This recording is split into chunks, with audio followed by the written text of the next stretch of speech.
Bonjour, je suis Céline et je vais vous parler du storytelling, ou plutôt, il était une fois le storytelling. C'est l'art de raconter une histoire et non des histoires.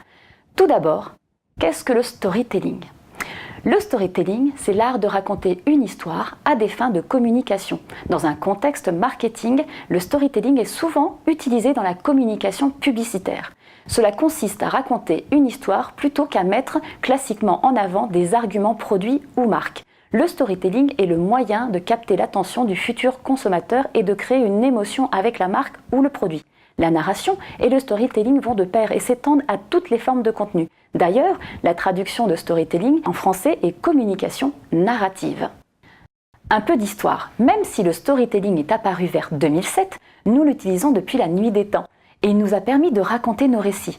Nous le faisons au quotidien sans même nous en rendre compte. Nous racontons notre vie, des anecdotes à nos amis, en rendant notre histoire vivante. Parfois, considéré comme enjôleur ou associé à de la manipulation, il est important de prendre conscience que le storytelling est ce que l'on en fait. Alors à vous de l'utiliser de façon honnête et sincère et cohérente avec la marque. Il n'est pas question de tromper le public.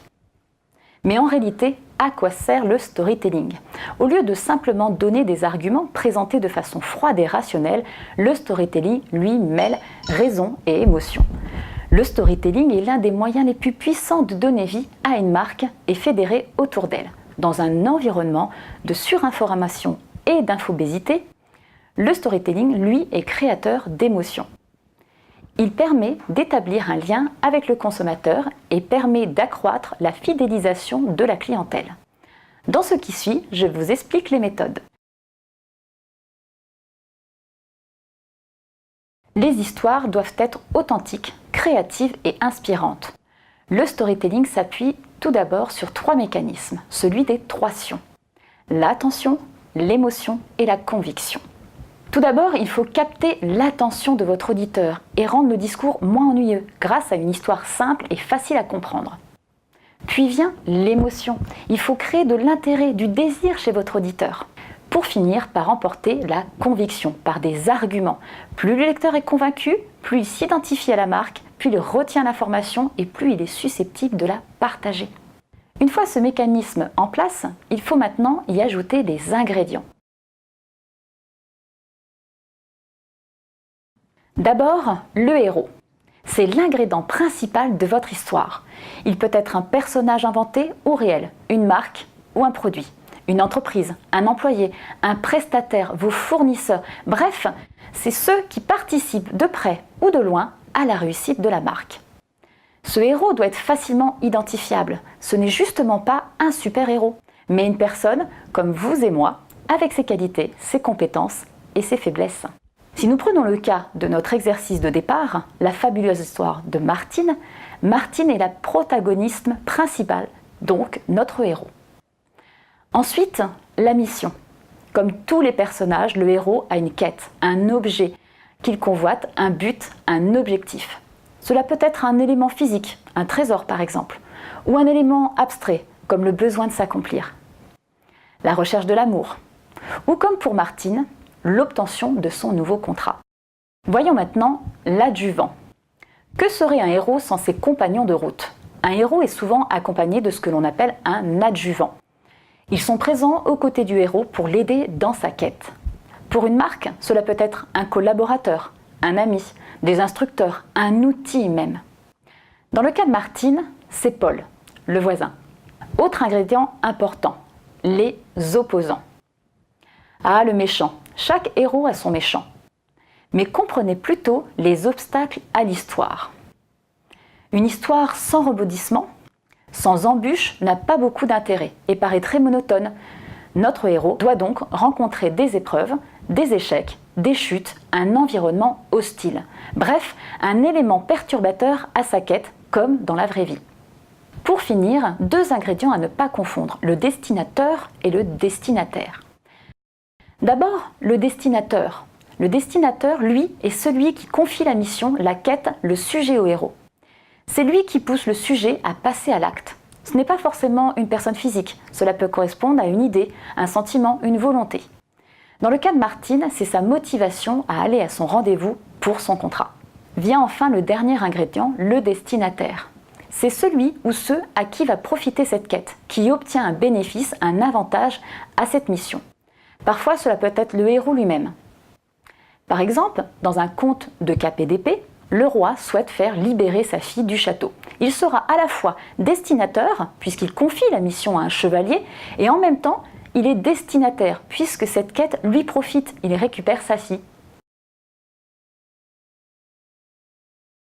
Alors, tous ces ingrédients cités rentrent dans un schéma narratif.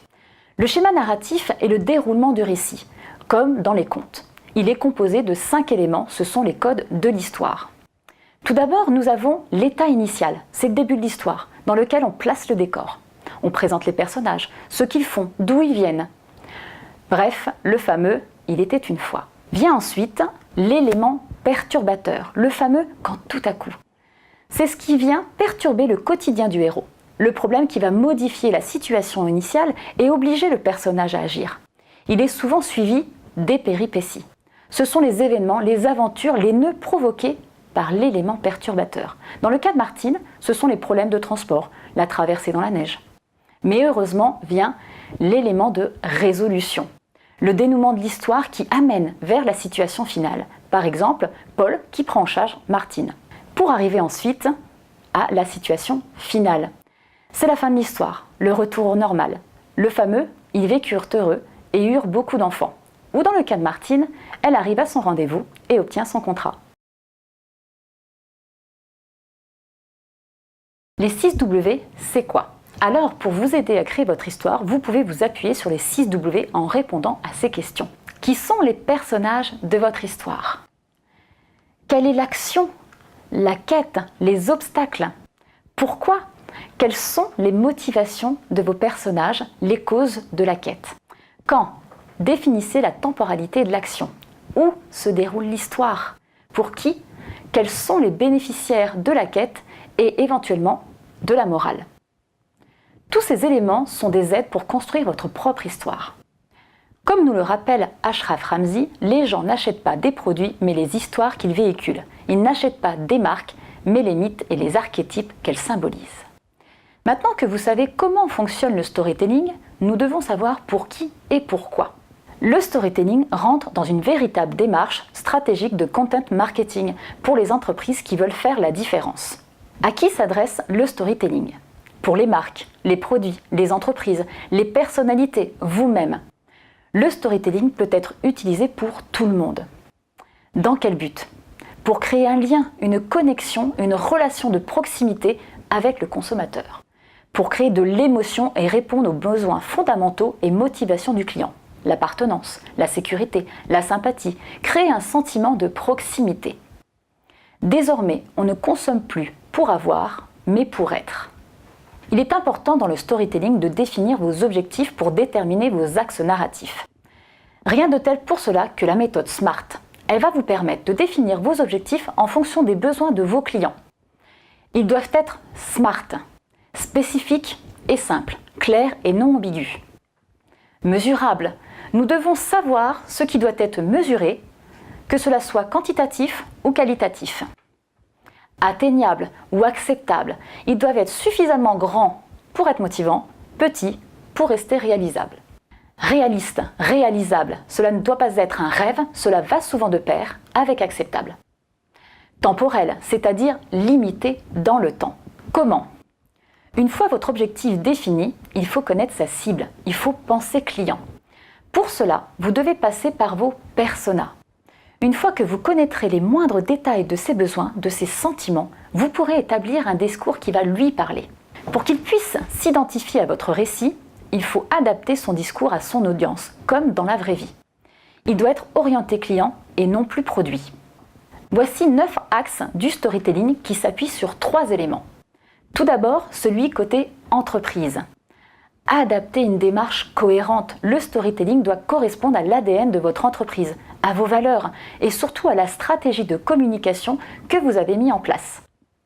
Vous devez vous inspirer de la réalité, de vos histoires, de celle de votre entreprise, d'un employé. Et si vous n'avez pas d'histoire, inventez-en une de toute pièce, en veillant à ce qu'elle s'approche de la réalité. S'engager sur le moyen long terme. Ce n'est pas juste un coup publicitaire d'un moment. Le storytelling rentre dans une démarche à plus long terme. Il faut que l'histoire continue dans l'esprit de votre public et qu'elle ait une suite vous permettant de fidéliser votre audience. Racontez une histoire crédible. La sincérité et l'authenticité doivent être les fondements de votre propre histoire. Rappelez-vous, vous racontez une histoire et pas des histoires. Soyez ambitieux. Faites qu'elle soit remarquable. Surprenez votre audience. Stimulez l'imagination. Il faut stimuler l'imagination, qu'ils puissent se projeter, s'immerger dans votre histoire, qu'ils aient envie de lire la suite. Terminons par le côté destinataire. Il faut s'adapter à son code. Parlez comme dans la vraie vie. Inutile d'utiliser un langage soutenu, cela va vous rendre inaccessible. Utilisez plutôt les codes culturels de votre cible. L'auditeur ne doit pas faire des efforts de compréhension. Faites-le vibrer. Suscitez chez lui des émotions grâce à des valeurs collectives qui parlent à chacun. Faites de lui le porteur de votre histoire. Donnez-lui envie de partager. Mettez-le à contribution. Demandez-lui son avis.